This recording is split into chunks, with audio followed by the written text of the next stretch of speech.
Olá, eu sou Juliana Pereda e está começando mais um Reunião de Pais podcast.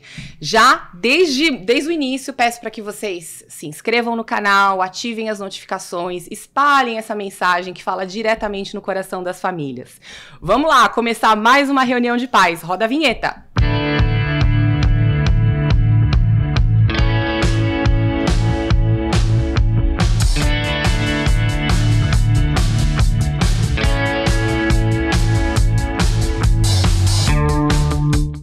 Muito bem, então no podcast de hoje temos aqui a presença da Elaine e do Percy, que são pais, diretores do Colégio Tomás Agostinho, aqui de Mogi das Cruzes. A Elaine é formada em Psicologia e Pedagogia, pós-graduada em Psicopedagogia e Neurociências em Desenvolvimento Infantil. Já deu aulas para alunos da Educação Infantil e Ensino Fundamental 1. O Percy é o marido da Elaine, é pedagogo com uma experiência de 33 anos em educação. É isso aí, temos aqui um casal educador. Bem-vindos à nossa reunião de pais, Elaine e Percy. Muito obrigada, viu? Prazer estar aqui também. Muito bom. Então, eu gostaria de começar sabendo um pouquinho mais da história do colégio. Eu sei um pouco, né? Porque eu estou em Mogi há um pouco mais de 18 anos, por conta da minha atividade profissional. Mas eu gostaria de ouvir de você, Percy, assim, resumir a história do Colégio Tomás Agostinho pra gente. Então, o Tomás Agostinho, na verdade, ele nasceu em 1980. Meu pai, aqui em Mogi, ele fundou o Colégio Santa Mônica em 1967. E em 1980 foi quando foi fundada a pré-escola do Santa Mônica, que aí abriu a educação infantil, hoje a educação infantil, e o Fundi 1, o primário e a pré-escola da época. E essa pré-escola, ela funcionava atrás do Santa Mônica, e depois foi lá para o Mogilar, onde em 1991 nós começamos o Colégio Tomás Agostinho, porque em termos religiosos, Santo Agostinho é filho de Santa Mônica. Sim. Então a gente começou em 1991 lá no Mogilar, onde hoje é a Faculdade de Teologia. Que é a Paulo VI, Exatamente, certo? Que hoje é a Faculdade de Teologia lá. Tá, então houve um momento em que as escolas se separaram. Exatamente, né? A sociedade separou. Na verdade, o professor Dalmo, que era sócio do meu pai, faleceu em 89. E em 90, meu pai tomou a decisão de separar a sociedade. E aí a gente começou uma nova escola em 1991. Com o nome do filho de Santa Mônica. Com o filho de Santa Mônica, exatamente. Sim. Com o nome de Santo Agostinho. Mas agora a escola se chama Tomás Agostinho, certo? Isso. Que não é exatamente o Santo Agostinho. O que houve aí para mudança de nome? Então, a questão se chama marcas e patentes, né? Nós tivemos uma questão do Colégio Santo Agostinho do Rio de Janeiro, mas não foi pela escola, foi um escritório de marcas e patentes. E nós tivemos que mudar o nome. E aí, nós registramos o nome Tomás de Aquino. Tá, que é um outro santo que é um outro santo que, na verdade, igreja, exatamente, extremamente seguidor Sim. de Santo Agostinho, né? Que era o pai da Igreja Católica, considerado, né? Um dos grandes doutores, exatamente, né? Exatamente, um filósofo, um teólogo. Sim. E, na verdade, Tomás de Aquino, a gente registrou o nome Tomás de Aquino. Quando a gente completou 20 anos, em 2011, e a gente foi comemorar os 20 anos, a gente foi ver uma escola de Belo Horizonte que se chamava Tomás de Aquino, entrou com uma ação. Ah, meu Deus. E aí nós tivemos que mudar. Mais uma vez. Mais uma vez.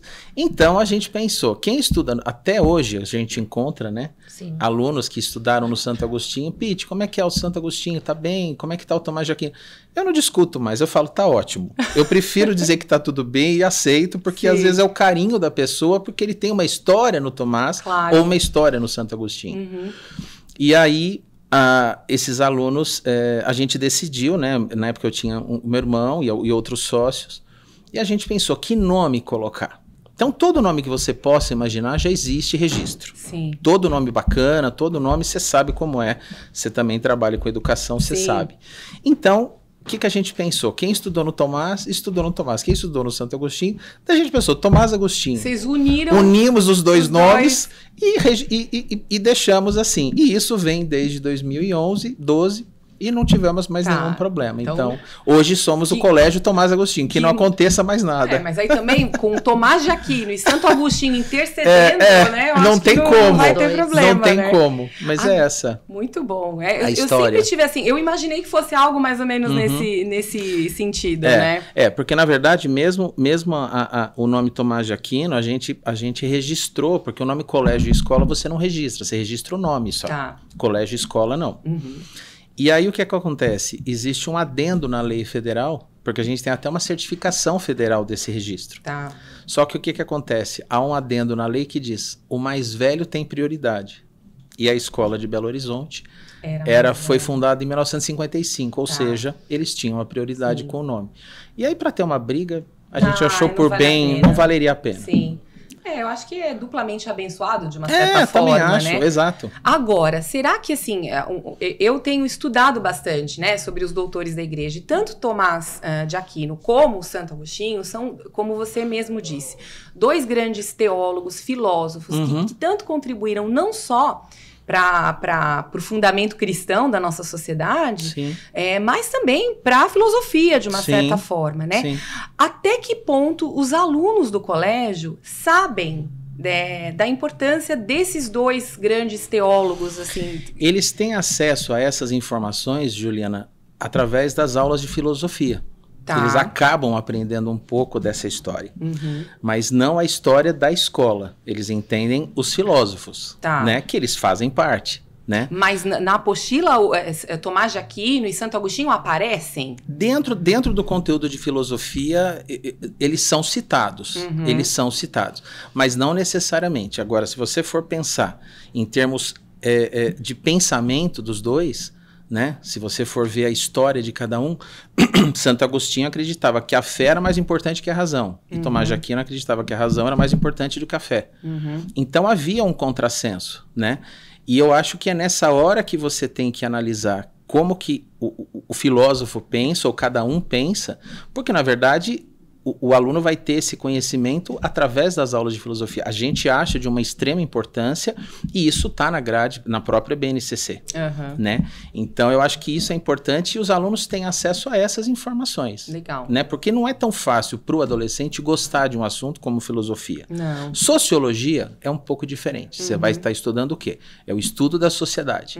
Então ações, reações, é natural.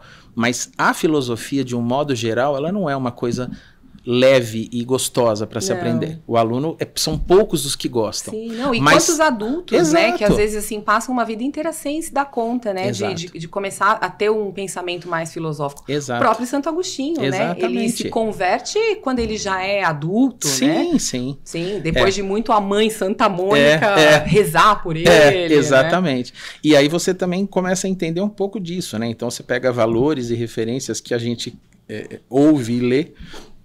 Diz que Santo Agostinho há um aprendizado que eu até ouvi com a Elaine recentemente, que fala que você tem que... Santo Agostinho fazia sempre uma reflexão que nós devemos fazer. No final do dia, quando você chega em casa, você tomou seu banho e deita, você fala, o que eu fiz de bom e o que eu fiz de errado? Sim. Então, o famoso exame de consciência, será que todos nós fazemos isso? Não deveríamos fazer isso para falar, poxa... Amanhã eu vou me corrigir nisso. Sim. Não só deveríamos, como ensinar os filhos a fazer isso, né, Elaine? Você falou um ponto dos alunos. Eu, como trabalho lá com os pequenos, eles têm essa curiosidade, eles vêm perguntar. Sobre o nome da escola. Então, assim, no começo do ano mesmo eu conto na turma. Porque, ou para alunos novos, talvez. Aí as professoras acabam me chamando, ou tem até atividades de entrevista, que eles perguntam, por que esse nome? Né? Por que esse nome Tomás Agostinho? Aí eu conto a história mais resumida, né? Porque são pequenos. E os professores também têm esse acesso, porque eles perguntam para os professores. Sim. Então, eu acho bacana o aluno conhecer a história da escola, e os próprios professores também terem essa informação, assim, bem presente neles, né? Para saber a identidade mesmo, né? Da onde surgiu, assim, existe uma origem para as coisas. Né? Exato. Muito bom. Agora, exame de consciência tá faltando para muita gente, né? Essa coisa de o que eu fiz de bom e que eu devo repetir, o que eu fiz que não foi bom e que eu devo evitar, né? O que eu posso melhorar. O que eu posso melhorar. E isso é um exercício diário mesmo, né? Para a gente fazer em primeiro lugar e ensinar os nossos filhos. Sim, sem dúvida. Agora, Elaine, eu quero saber de você. eu ia brincar, fazer o trocadilho. Quando é que foi que você se apaixonou pelo Pete? Mas a pergunta do roteiro é: quando foi que você se apaixonou pela educação? Essa história é engraçada. Na verdade, desde pequena, eu sempre brincava de escolinha, né? Tá. Então, a minha mãe, eu tinha um guarda-roupa no quarto e minha mãe deixava a gente escrever. Então, eu tinha todas as bonecas, deixava, tenho até fotos. Então, eu dava aula para as minhas bonecas. Então, era uma paixão desde pequenininha. E eu ingressei no colégio com 5 anos, na época do Seu Percy, com Santa Mônica. Então, eu estudei no colégio desde os 5 anos e me formei no magistério. Quando eu me formei no magistério, que eram 4 anos, né? Eu falo que é um curso que não existe mais, mas que faz muita falta, né, para nós, educadores. Então, é uma estrutura que a gente tem maravilhosa. Então, assim, eu não conheço o que é outra escola, né? A minha vida foi toda no Santa Mônica, me formei no magistério e eu levei o currículo na escola e o Seu Percy chamavam os professores que estudavam na escola dele. Claro. Né? E nada mais, assim, lógico, né? De você retirar da escola os talentos. E, assim, mesmo estudando a minha vida toda dentro da escola, eu não conhecia o Pete. Nós temos uma diferença.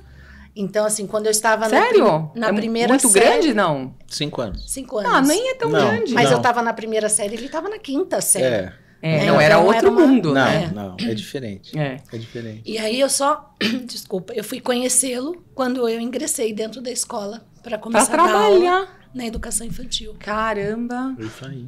Que volta, né? Que foi dada. É isso aí. Mas geralmente quem gosta de dar aula sempre brincava de escolinha quando era criança, né? Sim. Eu também brincava de escolinha. Eu tenho uma irmã mais nova, a Paula, que ela tem 2 anos e meio a menos que eu. Então, quando eu estava na primeira série, tudo que eu aprendia na escola, eu ensinava de verdade. Porque, assim, brincar é uma coisa muito séria, né? Assim, a brincadeira. E a minha irmã... Por conta disso, eu alfabetizei minha irmã, sem querer. Sabe assim, você pegar as lições de primeira série e pegar aquilo e ensinar direitinho, assim, bem bonitinho. Já nasceu, a Paula, com 5 anos, já sabia ler e escrever. Imagina. Olha que coisa maluca, eu adorava escrever. Eu adorava escrever, adorava inventar. Então, assim, a minha mãe deixava. Fala assim, que isso ela não podava, né? De, não pode fazer bagunça, sujeira, né? Sim. E eu tinha esse... Aí depois foi comprando as lozinhas, aí eu ia pro quintal. Aí eu já ia pro quintal, daí já tinha uns cachorros também, além das bonecas. Sim, que delícia, foi uma paixão. Como é bom a gente, quando, assim, pensa na infância e como a brincadeira e o tempo livre é importante na vida das crianças. E fazendo um contraponto para as nossas crianças hoje, como falta, né, para as nossas crianças esse tempo de livre mesmo para que elas consigam brincar, para que elas consigam com o ócio, né, essa coisa de não ter o nada para fazer, de inventar coisas para fazer, elaborar, né? Exato. Bom, a minha próxima pergunta segue para a Elaine, porque tem a ver com a educação infantil, né?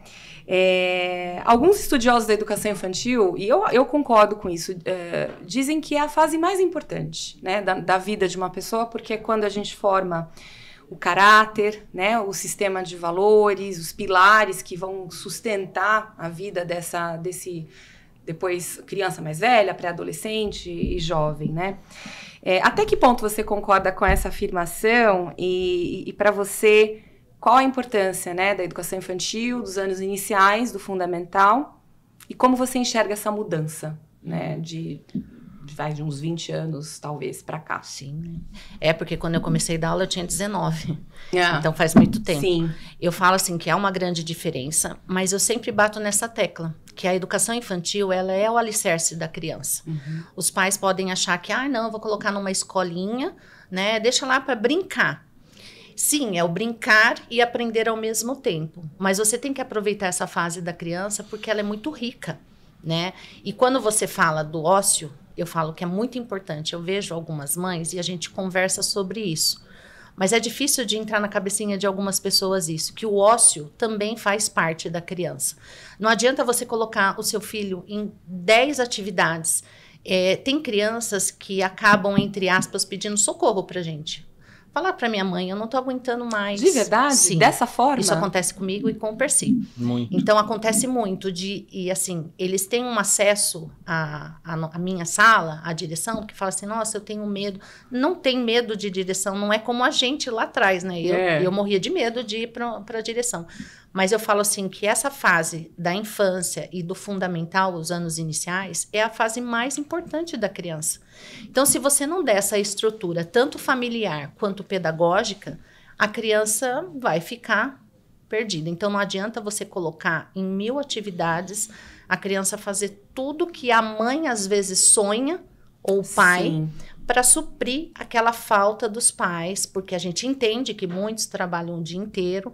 Então, eu falo, tá na escola, mas a gente tá ali com atividades. Então, tem momentos de criação, de criatividade. Dentro da educação infantil, a gente ouve muito isso. A educação infantil só brinca. Uhum. É brincando que a criança aprende. Sim, como a gente acabou de relatar. Certo. Foi brincando que minha irmã foi alfabetizada. Então, é uma brincadeira que, assim, dentro dos projetos que a gente desenvolve dentro da escola, através do brincar, você vai desenvolvendo outras atividades. Então, às vezes, é muito importante para a mãe ver o resultado em papel. Uhum. E, às vezes, nem sempre é no papel que você vai ter esse resultado. Tantas outras coisas acontecem fora. E as crianças estão muito diferentes do que lá atrás, quando eu comecei a dar aula para uma educação infantil. Em que sentido, Elaine? Me conta, porque assim, eu também dou aula para crianças, tá? Eu também vejo diferença, mas eu quero saber assim, se essa percepção bate com a minha. Eu acho assim, que quando eu comecei a dar aula para educação infantil, as crianças, elas ouviam mais a gente. Então, nós tínhamos o conteúdo a ser passado. Hoje, as crianças trazem esse conteúdo para o professor. Tá. E isso não é ruim, porque assim, tanto com a educação infantil quanto com o fundamental, o professor não é só ele que passa o conhecimento. A criança também traz assuntos que você acaba percebendo algumas coisas e assim, às vezes é fora do padrão daquela criança. Você fala, nossa, mas com essa idade a criança já está trazendo esse tipo de assunto, uma curiosidade, alguma coisa que ela lê. Então assim, você tem que aproveitar esses momentos, porque antes você... Né? Até quando eu estudava, a professora, não, agora todo mundo em silêncio que eu vou falar. Tá. E não é mais assim, né? Porque é lógico que a sala não vira uma bagunça. Mas você enxerga isso como algo positivo, sim, então? Sim, eu acho. Tá. Que as crianças hoje, elas têm muito mais oportunidades de falar, de expor as suas opiniões. Isso não é ruim. Tá. Porque lá atrás, a gente não podia falar muito numa sala, né? Olha, agora o professor vai falar. E às vezes, algum aluno podia colocar alguma coisa de importante e o professor, ele podava. Tá. Então, acho que isso hoje é o que foi bom. E o que não foi bom? Esse rum dela. O que ela tá pontuando. Eu enxergo questões de comportamento, assim, de verdade. Assim, da minha experiência, eu também dou aula há 25 anos. O que não foi bom é o acesso a celular, redes sociais e tecnologia. Porque eu acho assim, a gente consegue controlar o filho. Então, acho que tem uma certa idade para você dar um celular, né, um tablet, alguma coisa. Tudo bem que hoje as coisas estão diferentes, mas eu acho que os pais precisam colocar uma rotina na vida das crianças. Eles saíram fora disso. Então, após a pandemia, o negócio piorou. Piorou mesmo, entendeu? Eu acho que essa ideia, eu não vou falar da onde foi especificamente, que eu posso cometer um erro aqui e falhar. Mas há um estudo de uma universidade que fala do tempo que a criança consegue se concentrar. Se você pega os canais de desenho hoje na televisão, não vou falar os canais, mas um canal de desenho é o tempo de 6 a 7 minutos, Juliana. Que é o tempo que a criança se concentra. Tá. Então o desenho acontece, a historinha tem 7 minutos, para os intervalos. Aí tem marketing, consumismo, lanchonete... Loja de brinquedos. E se no YouTube, por exemplo, tem as pausas de anúncios, né? Que é o tempo de concentração. Sim. E quando o aluno da unidade 2, que são os pequenos, tem esse vocabulário e esse pensamento e essa informação que vem de casa, com os maiores, que é o caso na faixa etária das suas, por exemplo... Minhas filhas estudam no Tomás Agostinho, né? Abre e fecha parênteses, consegue. Então, hoje, eles têm acesso ao celular.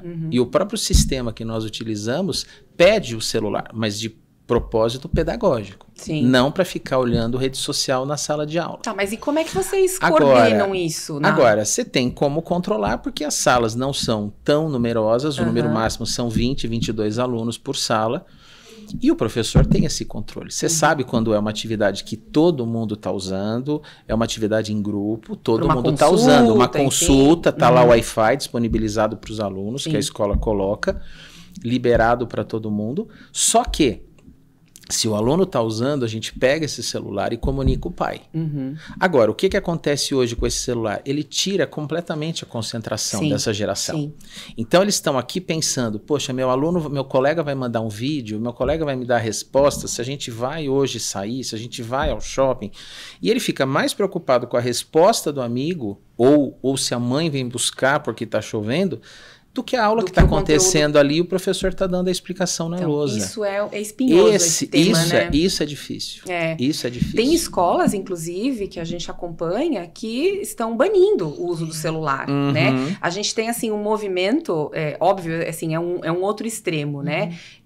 A criança entra na escola, ela tem que depositar o celular, né? Tem os escaninhos, nos Estados Unidos estão acontecendo isso. Porque, assim, essa falta esse desvio, né, de concentração é tão grande, está prejudicando tanto que, assim, essas medidas drásticas estão tendo que ser tomadas. E pessoas de tecnologia, assim, CEOs de grandes big tech, você vê que, assim, é engraçado. Eles querem que todo mundo use rede social, mas os filhos deles não, né? Exato. O meu filho, eu vou esperar ter 15 anos para dar o celular para ele, né?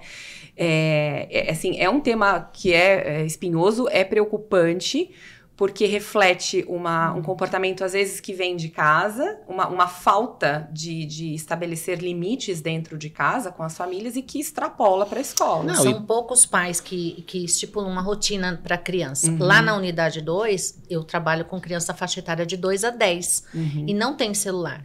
E uma vez, uma criança foi conhecer a escola com... O sistema de ensino mas não exige que a criança use. Fundinho, educação infantil, tem, né, nos últimos, no quarto e quinto ano, até eles têm um acesso, mas assim, eu evito. Tá, muito. Perfeito. Então, assim, os professores passam isso em sala de aula sem precisar o aluno trazer.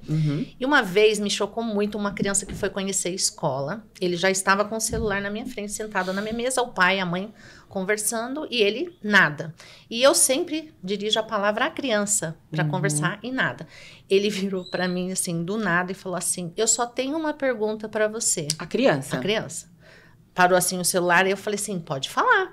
Ele falou assim, na hora do intervalo eu posso trazer o meu celular, né? Eu falei, não. Mas o que a gente faz nessa escola se não pode usar o celular? Eu falei, vamos lá conhecer o meu intervalo?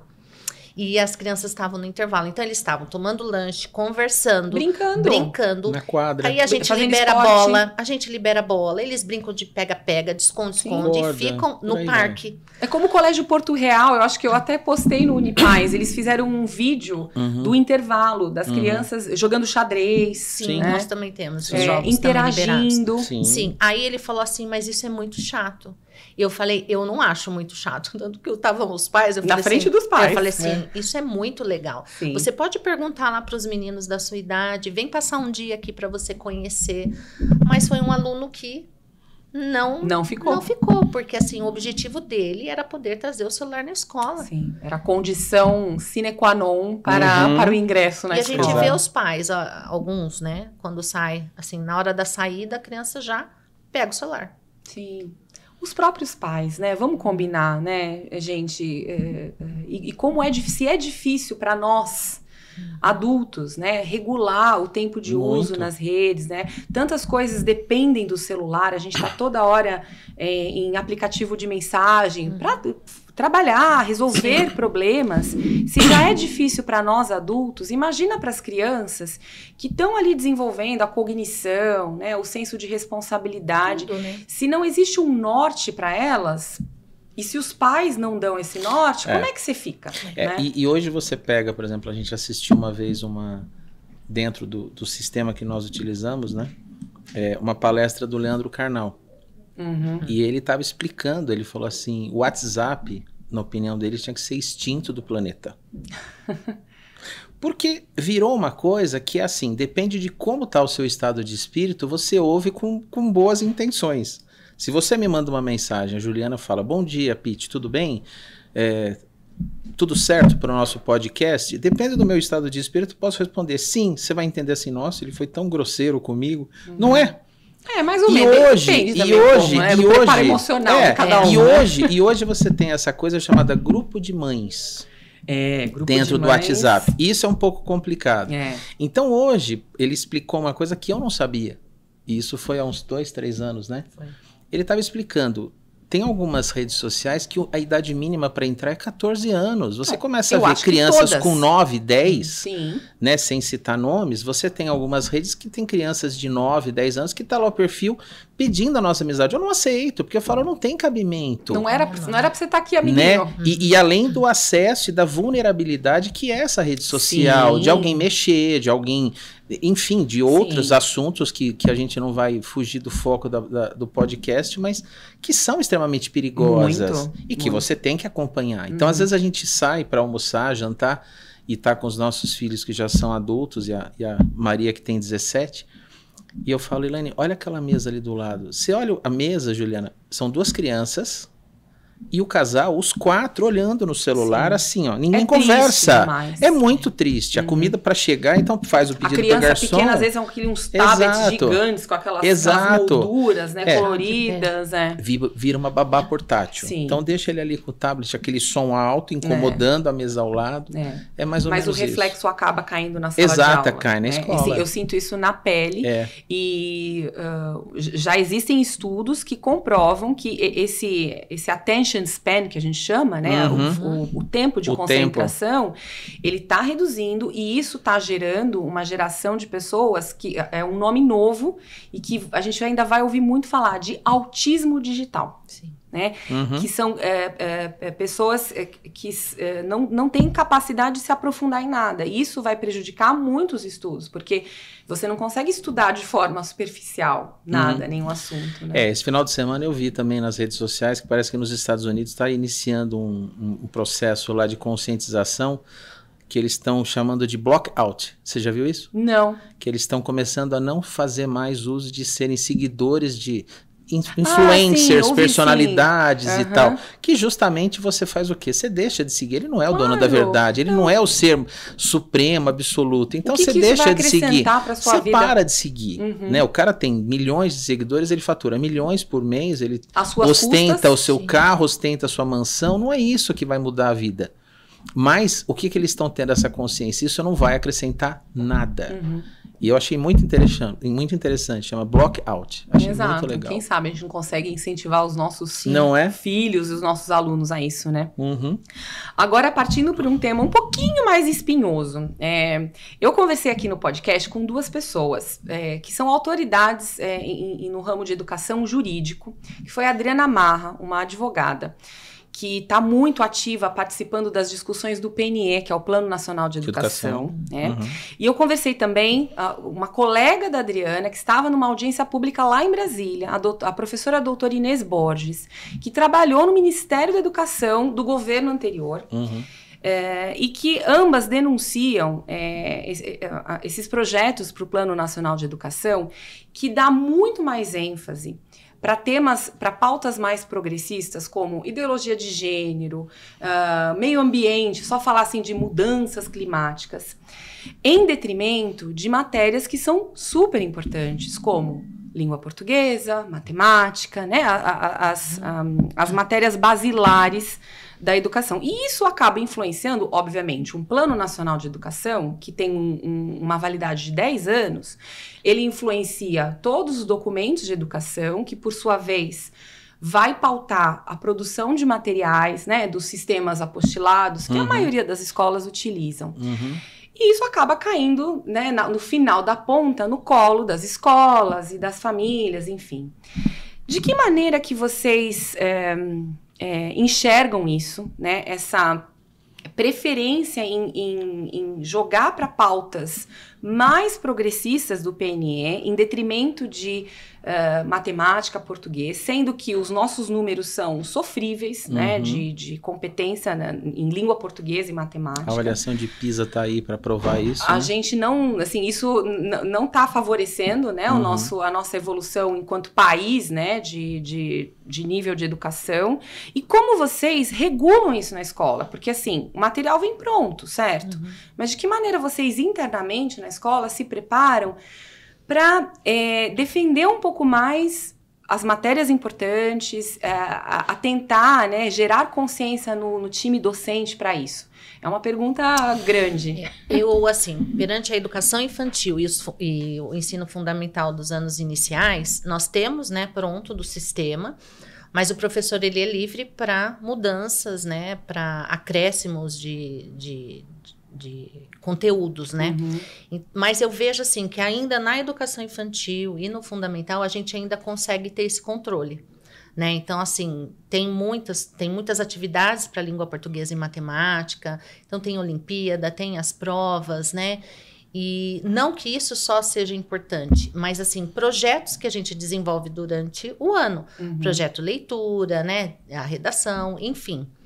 Eu acho que ainda a gente consegue dar uma segurada nisso. Não, é o que você falou, não que essas coisas não sejam importantes, né? Mas não deixar de lado as principais, né? Então, não jogar a água do banho do bebê com o bebê, né? Porque, assim, os assuntos, né, que a gente escuta todos os dias, isso também é trazido para uma sala de aula. Mas acho que o professor tem que saber conduzir isso também da melhor maneira possível, né? E como é que vocês fazem esse preparo dos professores? Porque acho que esse é um grande desafio, né? Então, Juliana, é assim. O sistema poliedro que nós utilizamos no Tomás Agostinho, ele não é um sistema engessado. Isso já é um grande diferencial. O professor, como a Elaine disse, ele tem essa flexibilidade de tentar adequar o material da melhor maneira possível, né? Então, quando você entra na questão da BNCC, que para nós é fundamental, então quando você fala que seu filho quer ingressar num bom vestibular, se ele não souber português, matemática, física, química e biologia, ele não vai entrar no vestibular. Se ele não ler e não tiver o hábito da leitura, ele não vai fazer uma boa redação, porque quem não lê não tem vocabulário. Sim. Então, hoje, quando você trata de assuntos que estão sendo analisados, então, diversidade de gênero e o que seja mais de interessante, meu pai usava uma expressão que eu carrego até hoje e eu falo isso. É boçalizar essa geração que está vindo aí.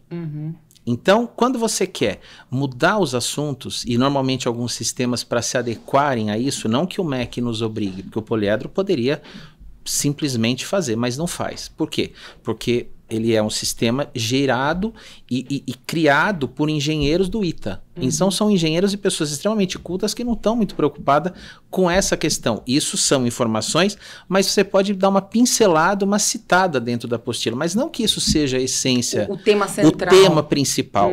Então quando você pega um sistema poliedro hoje, ele começa a mostrar o resultado e você sabe como que ele está sendo avaliado aí fora. Não que ele seja perfeito, ele não é, mas ele é um bom sistema que incomoda outros sistemas. Então, quando você prepara esse aluno, esse tipo de informação é importante, mas é irrelevante.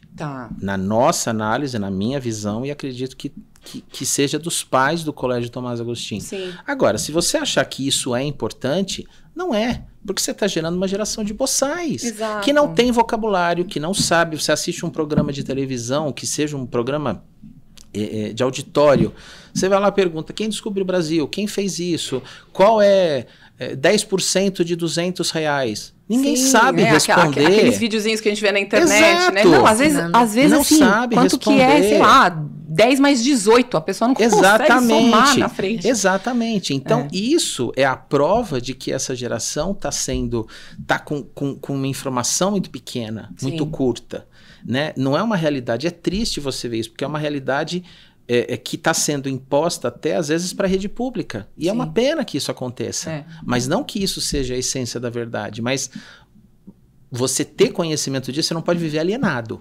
Sejamos nós, diretores, educadores, a gente tem que ter conhecimento disso.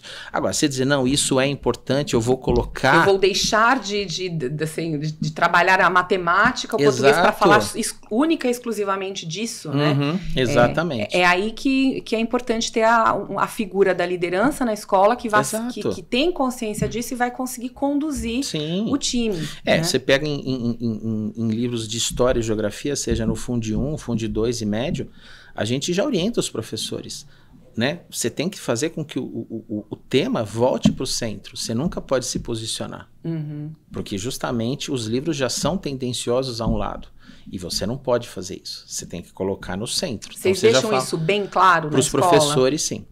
Nunca tivemos esse tipo de problema, graças a Deus. Porque é muito comum, né? A gente ter a influência dos professores, não exatamente na educação infantil e nos anos iniciais do Fundo, mas a partir do Fundo 2, a figura do professor nesse sentido, ela vale muito, né? É o momento que o jovem, o adolescente, ele começa a contestar, né, algumas questões, se contrapor, às vezes, à própria família, enfim, e para achar sua identidade.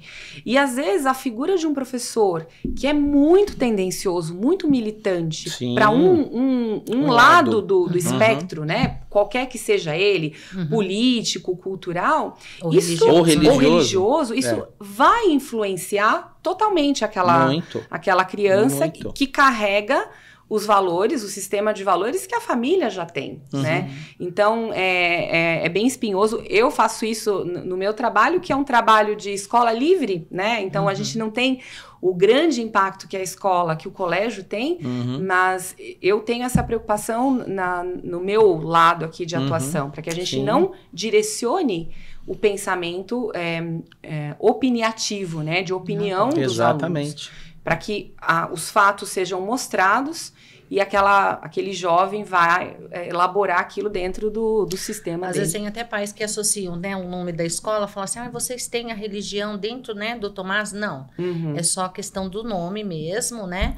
Mas isso a gente não coloca, né? Eu falo que a gente não impõe a religião e muito menos a política dentro do, né? A nossa opinião ou de cada professor individualmente, né? Então, cada um... E hoje discutir esse tipo de assunto é bastante complicado. Meu pai sempre brincava, meu sogro fala sempre, 3 coisas que você não pode questionar.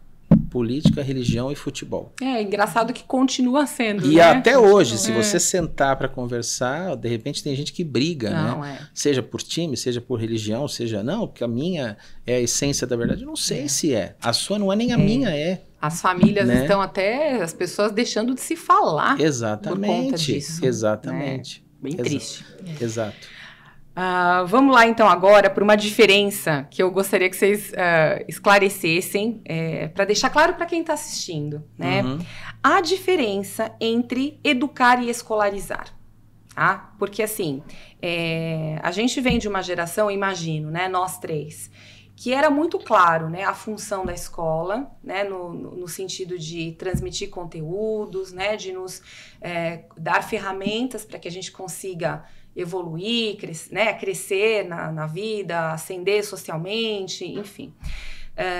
E a educação sempre muito ligada à família, à função da família. Então, é na família que a gente aprende valores, virtudes, a nossa religião, certo? E a gente está vendo isso muito misturado, né? A escolarização e a educação sendo jogada no colo das escolas. Para a escola. Como é que vocês enxergam isso e como vocês trabalham isso no colégio?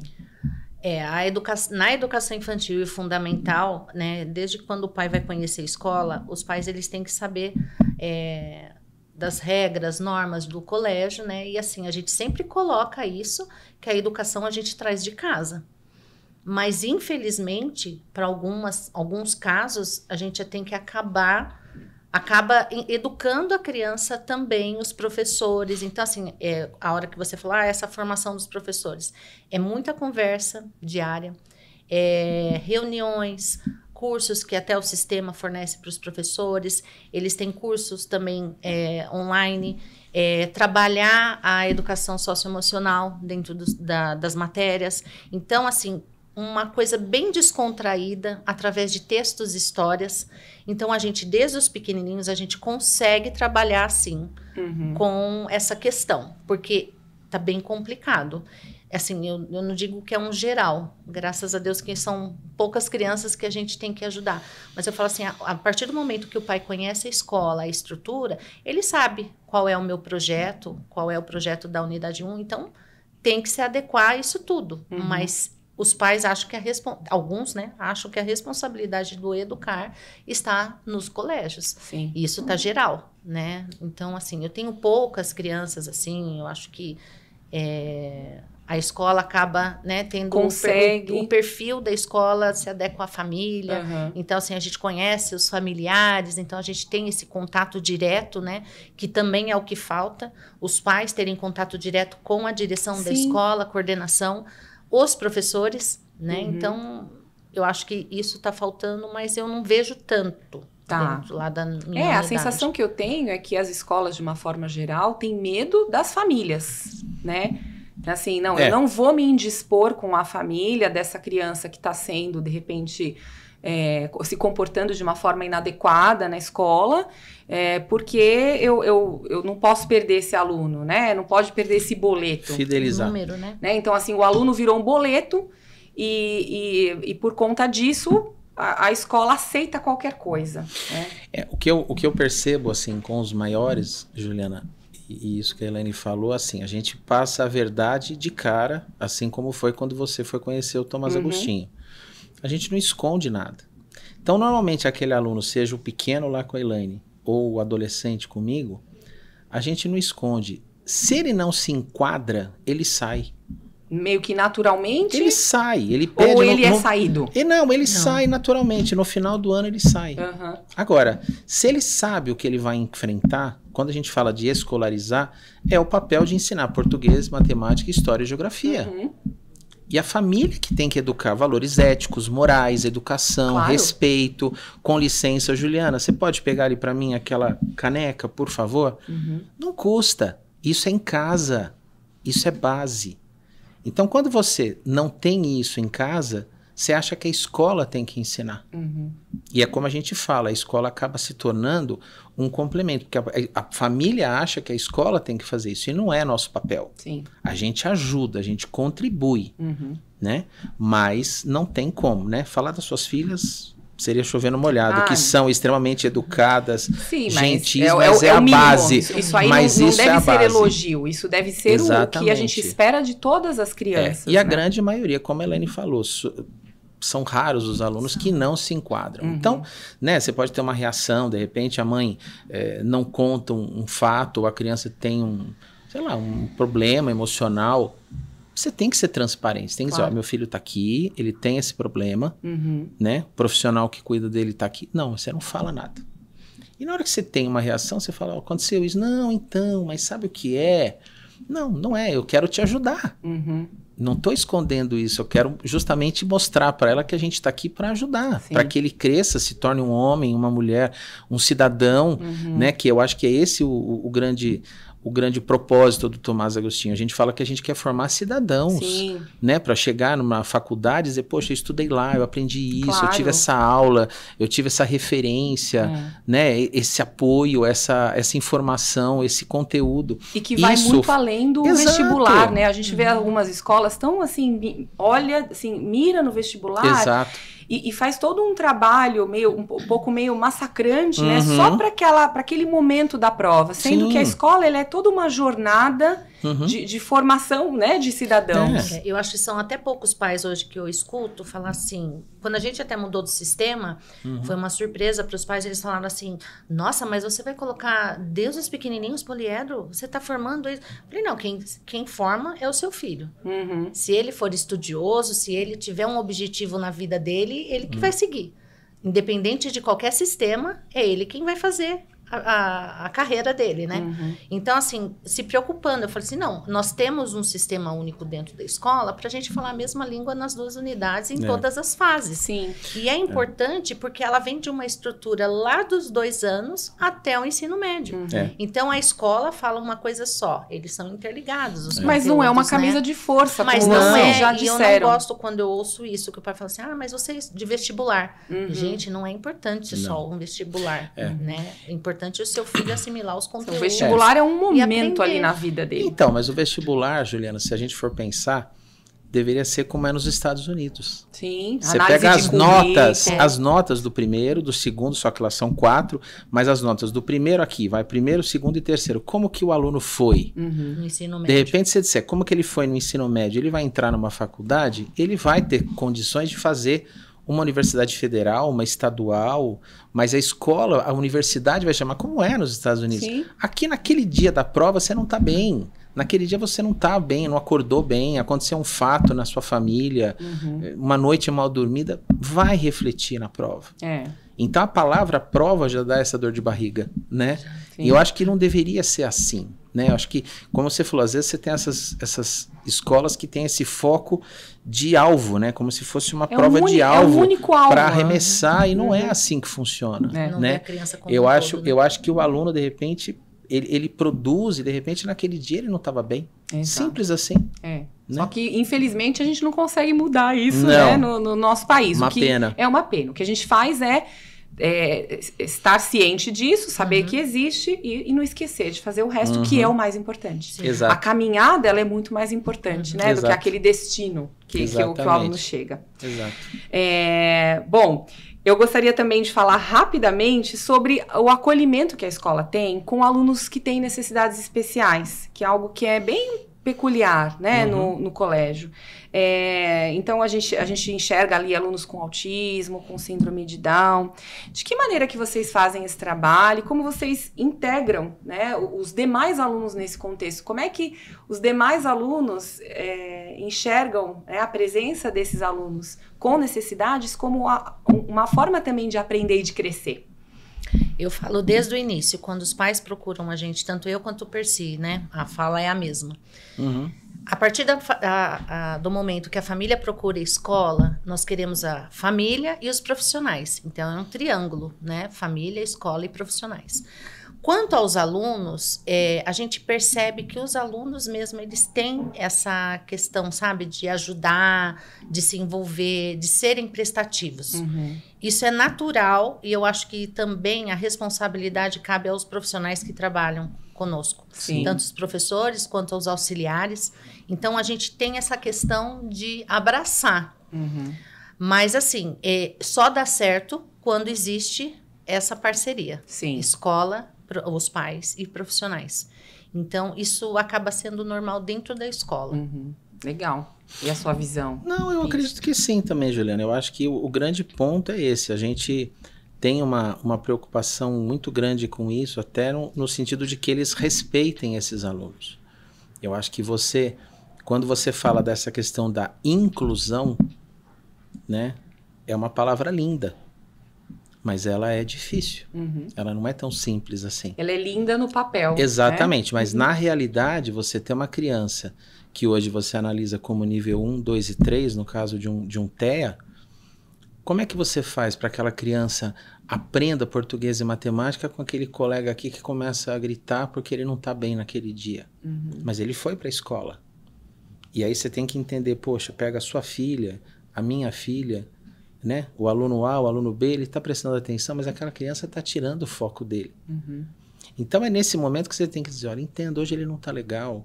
E é isso que a Elaine faz desde a educação infantil e a gente faz lá com os maiores. Sim. Então naquele dia... E a inclusão, ela não é só para os nossos, né, os alunos ajudarem, são dois lados. Exato. Então, a inclusão... Existe a responsabilidade também daquele aluno que tem o diagnóstico, né? Porque assim, ele está incluso naquela turma, né? A inclusão da turma, mas eu acho que tem que ter os dois lados, né? Então, tem que ser recíproco dos dois lados, porque a inclusão não é só a gente adaptar, né? Sim. Tem que ter isso dos dois lados. Sim, é como você disse, né? Se não tem esse triângulo bem fechadinho, as coisas não funcionam. Não, é uma tríade perfeita, tem que funcionar. Senão, você não caminha sozinho. Você não pode dizer, olha, seu filho, né, essa semana não foi legal, aí você chama o profissional, ele também não está bem no consultório, então.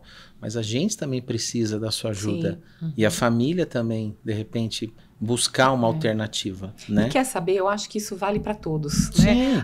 O triângulo, ele vale para todo mundo. Exatamente. Né? E para todas as famílias também. Exatamente. Né? Que estão aqui assistindo, a gente aqui falando de escola, né? Relação de escolas, família. Como é importante existir uma comunhão, né, entre esses agentes, né, dentro da educação. Essa comunicação. Vocês pensam em aproximar, assim, porque a gente percebe que a escola está bem próxima das famílias, né? Aí eu digo aqui como experiência, né? Na festa junina, a gente viu a festa bonita que vocês fizeram, sem medo de colocar lá o São João, né, Santo Antônio, porque até isso está acontecendo hoje, né? Assim, a cultura... Tudo que a gente tem na nossa sociedade, que a gente tem de bom, é fruto de uma filosofia judaico-cristã, né? Que fundamentou a nossa sociedade. Então, aquilo que é bom, belo e verdadeiro está ali, bem alicerçado. E aí, agora chega a festa junina, as pessoas querem tirar São João da parada, né? Querem tirar Santo Antônio, São Pedro... Por que isso? Não tem razão. Então, a gente acompanhou isso na festa junina, na feira do empreendedorismo, né? Com as crianças se mobilizando em produzir as coisas para vender e se empolgarem com o lucro, ou às vezes o prejuízo que tiveram e aprender com tudo isso. Então, eu enxergo. Agora, vocês acham que vale a pena, de repente, futuramente, a escola ter essa proximidade com os pais para a gente... ter essa conversa, por exemplo, que a gente está tendo agora, né? De trazer assuntos para debater. Como é que vocês enxergam essa proximidade da escola com as famílias para a gente ajudar as famílias a enxergar, às vezes, coisas que precisam ser enxergadas? Olha, a gente até na educação infantil e o fundamental, nos iniciais, a gente tem algumas outras atividades que são as comemorações festivas, né? De Dia das Mães, Dia dos Pais. Tem Dia das Mães, tem Dia dos Pais, né? Fazendo lá com os menores. Porque tem escola que tirou isso também. Virou escola, festa da família. Festa da família, E aí, eu falo que até o ponto que a gente puder trabalhar com isso, a gente vai se ajustando. E são momentos também que a gente acaba trazendo os pais, são as reuniões de pais, né? Que a gente acaba fazendo presencial, né? Um dia inteiro lá no colégio. Então, eles têm acesso à escola. E é o que eu falei para você, tem acesso a nós também, da direção. Fácil, quando precisa conversar ou quer discutir algum assunto. Então, tem os meus professores também. Então, assim, a gente tenta da melhor maneira. Nós já tivemos alguns projetos, alguns anos atrás... dessa conversa, mas infelizmente são poucos que vão à escola. Então, assim, nós às vezes os que vão são aqueles que não precisam. Que é o que eu tenho a sensação também. É isso mesmo. Então, era assim, meia dúzia de gato pingado, né? Aí... Certamente você seria uma que eu estaria na reunião, né? Você iria sem necessidade com as suas damas. A gente sempre tem que estar presente, né? E aí tem uns projetos que a gente desenvolver agora, né? No próximo ano. Tem algumas coisas novas para o colégio, e um deles é isso também, que a gente conversar, de trazer o profissional na escola. Formação de famílias, talvez, né? E de ter uma roda de conversa. Porque, muitas vezes, as famílias ficam perdidas sem saber o que fazer com algumas situações. Eu acho que as famílias precisam voltar a estudar. É a sensação que eu tenho. É que, na verdade, assim, né, acho que mais de 40 anos atrás, existia na época do meu pai, acho que década de 80, tem mais de 40 anos. Existia aqui em Mogi, era uma rede no Brasil inteiro, chamada Escola de Pais. A sigla era EP. Sério? Sério. Cadê? O que aconteceu? Então, foi extinta. E na verdade, era meu pai, mais um grupo de profissionais, até era uma amiga da minha mãe, que era comerciante. E era uma coisa de, justamente, Juliana, você trocar um pouco de experiência. Sim. Aquilo que você pode ter de dificuldade com a sua filha, ou que você está apreensiva, você trocar uma experiência com uma colega, com uma mãe, não com alunos, com adultos, com pais. Dizer, não, Juliana, é assim, olha, minha filha está na sala da sua, olha, eu tive essa experiência, mas eu fiz assim. Você vai em casa... faz aquela técnica e funciona. Eu acho que é trocar essa experiência, trocar a sua vivência, que eu acho que isso somaria muito. Claro, a gente aprende tanto hoje, com as outras pessoas. E hoje até pode ser, de repente, como a gente falou, né, desse projeto para 2025 aí, e a gente ter justamente um intermediador, de repente um profissional, um psicólogo, um psicopedagogo, alguém que intermedie, não necessariamente os diretores, mas uma conversa, porque hoje você fala assim, é muito comum, né? Ah, na tal escola tem uma psicóloga. Será que isso vai resolver? Eu não sei. Sabe, nos Estados Unidos tem algo que é legal, que chama o PTA, né? Que, assim, que é a Associação de Pais, né? Que os pais se organizam. Sim. Assim, sabe, a escola, de repente, fornece o espaço para que os pais se reúnam, e aí entre os pais, você organiza, por exemplo, a gente vai ler um livro esse mês sobre o tema da educação e vai debater sobre isso, entendeu? Dá um pouco mais de autonomia para as famílias, para que elas se organizem, né? A gente vê algumas escolas nesse movimento e tem dado bons frutos, né? Então, às vezes é isso, porque às vezes é o que você diz, um psicopedagogo ou um psicólogo de plantão, às vezes não vai surtir o efeito necessário. Às vezes é isso aqui, ó. Essa roda de conversa que funciona nas escolas. Fica aí a dica, né? Para você sugerir isso na escola dos seus filhos e fazer com que as pessoas saiam desse limbo, né? Dessa coisa de que isso não é meu assunto, entendeu? Isso não me interessa. Nossa, isso super te interessa. É a vida dos seus filhos que está em jogo, né? No final das contas. Exatamente. Bom, gente, infelizmente, a gente está chegando ao fim. Vamos ter que pular a parte da reação dos posts, porque o tempo corre de uma forma que eu não gosto, às vezes. Mas eu gostaria de finalizar com uma chamadinha oral. Tá bom. Vai, assim, com um ping-pong. Vou jogar para os dois e responde quem quiser, tá bom? Pra gente não ficar sentindo assim, pressionado. Tá bom. Eu vou começar com uma frase e vocês vão terminar. Então, eu vou falar algo, vou jogar uma bola para vocês vão finalizar. Escola o que é escola? Escola é formação, é referência e é base. Ok. E a família? Família é o alicerce de tudo. Muito bom. Família também, para mim, é onde tudo começa e onde tudo termina. É o início e o fim. Exatamente. Né?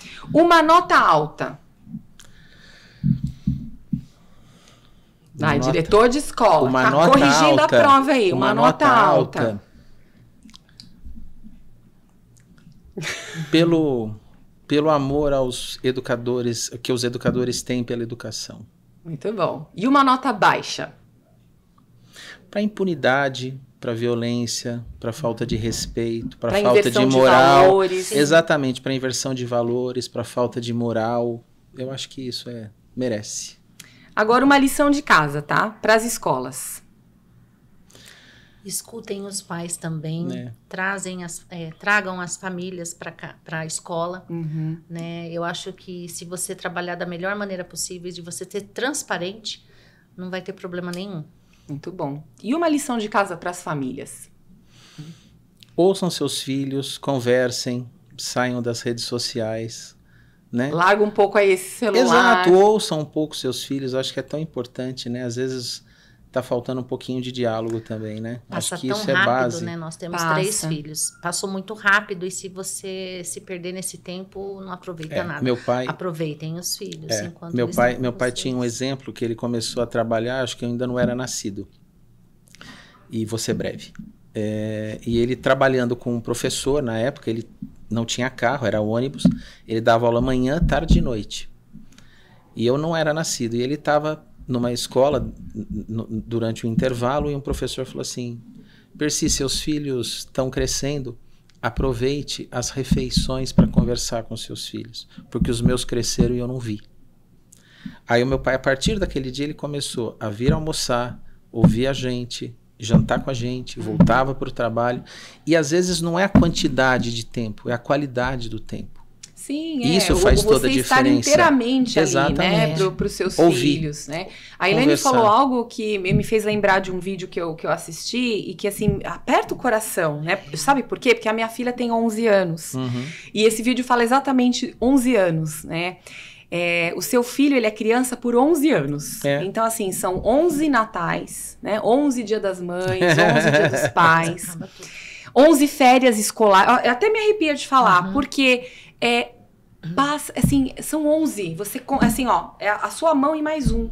Depois disso, ele já vai entrar numa outra fase da vida dele, né? Adolescência, enfim, já é uma outra história. E que tristeza os pais não se atentarem para isso, não saberem, assim, do tesouro que é você ter ali o seu filho por tão pouco tempo da sua vida, né? Exato. Não enche a criança de presente, de brinquedos, de viagens, assim, fora. Às vezes uma coisa tão simples que os pais acabam fazendo. A gente vê até por festinhas de aniversário, que eles gostam de fazer na escola. É o momento deles com os amigos e a família. Fala assim, aquilo ali é mais importante do que fazer uma festa gigantesca num buffet. Sim. Não, e às vezes às vezes a gente quebra essa regra até lá, Elaine, que tem as festinhas, né? Até o 5º ano. Mas tem lá na unidade 1 tem. Leva um bolinho também no intervalo. Que é super legal. Que é importante. Tem escola que proíbe isso. Não, e no caso lá, é como eu falei, às vezes você tem situação de casais que são separados. O filho fica como um instrumento, não pode. A gente faz ao contrário, ele vem cá. Não, mas eu não quero que meu marido participe, que o pai dele... Não, traz ele também é importante. Claro. Ele é o pai. Sim. É parte disso, a base de tudo. Ele tem que saber, né? Ele tem que ajudar. Se a criança está passando por um problema, a gente tem que ter isso. Sempre todos ao nosso lado. Né? É isso aí, Acho que é isso. Olha, eu agradeço demais o tempo de vocês, né? O presente que vocês deram aqui para o Reunião de Pais Podcast. Espero que as pessoas que estão aqui nos assistindo acompanhem com atenção tudo isso que a gente conversou, porque a gente falou com o nosso coração, né? Coração de pai, de duas mães e também, né, profissionais da educação, que a gente só quer o bem, né? Para as escolas, o bem para os nossos filhos, que não fique essa bagunça que a gente está vendo aí fora, que a gente não vê cartaz escrito português errado de estudante universitário, né? E que essa mensagem siga adiante, que as famílias se lembrem da importância que elas têm e de assumir essa rédea aí da educação para fazer um bom trabalho junto com as escolas. É isso. Não deixem de se inscrever, de compartilhar. E o nosso Reunião de Pais chega ao fim. Tchau, pessoal! Esse é um recado para você que acompanha esse canal e acredita na força de levarmos boas reflexões para as famílias serem melhores e ficarem mais fortes para lutar contra o mal que nos espreita. Seja um apoiador do Reunião de Pais Podcast através do QR Code no nosso Pix que está aqui na tela. E se você é empresário, saiba que você pode anunciar no nosso programa. É só entrar em contato com a gente através do e-mail. Famílias fortes são imbatíveis.